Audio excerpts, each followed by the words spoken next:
Imagine this. A country that isolated itself from the rest of the world for more than 220 years. Then suddenly, 4 massive black warships appeared at its shores. And within just 50 years, that same country transformed into one of the most feared empires on Earth. How did such an impossible transformation happen? July 8th, 1853. Edo Bay, Japan. Known today as Tokyo Bay. On a peaceful afternoon, local fishermen were carrying on with their daily work, when suddenly, 4 enormous black ships appeared on the horizon.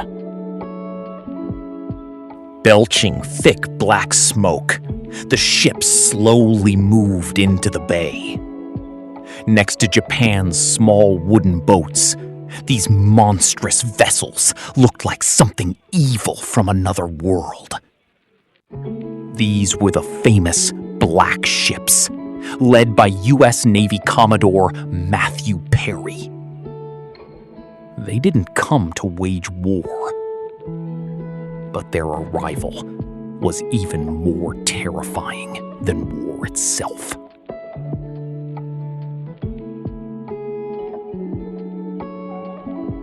They carried a letter from the President of the United States, demanding that Japan end its 220 years of isolation and open its doors to the world.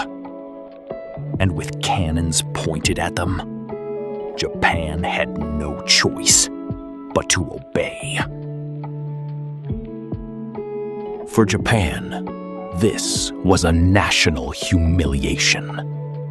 But surprisingly, that humiliation became the beginning of Japan's unbelievable transformation.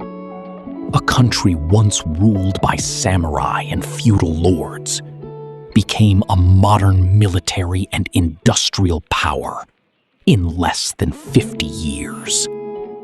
But the real question is, how did this impossible change happen? To understand that, we need to go back to the year 1603. A powerful daimyo named Tokugawa Ieyasu ended Japan's long civil wars and established the Tokugawa Shogunate. The emperor existed only in name. The real power belonged to the shogun. The shoguns feared 2 things more than anything else: internal rebellion and the arrival of Europeans, especially Christian missionaries. They believed Christianity could shift people's loyalty away from the emperor and toward the pope. Because of this fear, Japan adopted the Sakoku policy in the 1630s, a policy of complete national isolation. Leaving the country was forbidden. Foreigners were almost completely banned from entering Japan. Even building large ocean-going ships was illegal.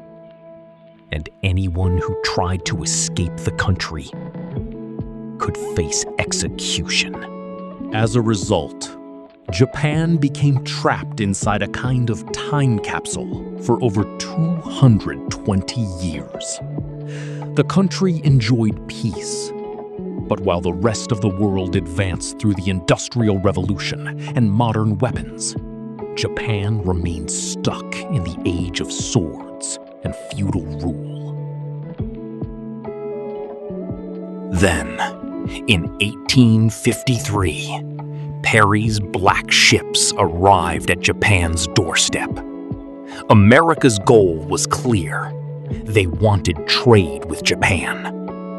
And after seeing Perry's steam-powered warships, Japan realized something terrifying. They were completely defenseless against Western technology.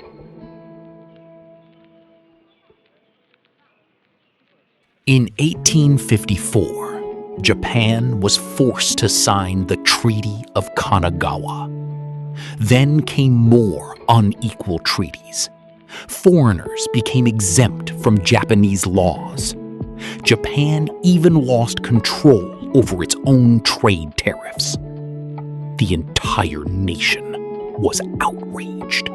Soon, a slogan spread across the country: honor the emperor, expel the barbarians. But Japan's leaders quickly realized something important. If they wanted to defeat the West, they first had to become as strong as the West. In 1868, the Meiji Restoration began. Young samurai leaders under Emperor Meiji decided to completely transform Japan. Their national slogan was Fukoku Kyohei: enrich the country, strengthen the military.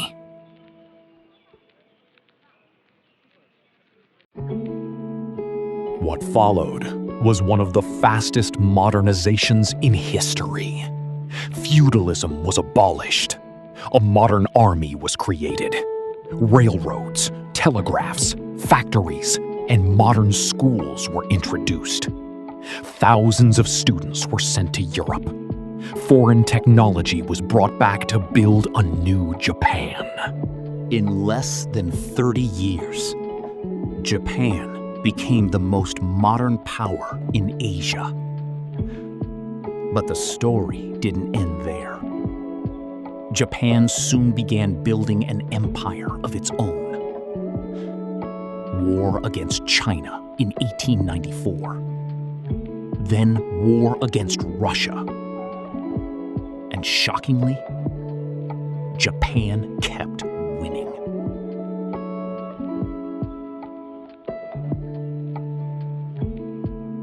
In 1905, during the Battle of Tsushima, Japan almost completely destroyed Russia's massive naval fleet.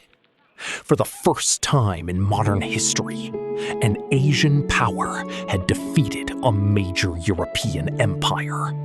In just 50 years, an isolated feudal nation became one of the world's most powerful empires. But this success had a dark side too. Millions of people in Korea, China, and Taiwan became victims of Japanese imperialism. The country that was once humiliated by the West eventually became an oppressor itself. That is the cruelest part of history.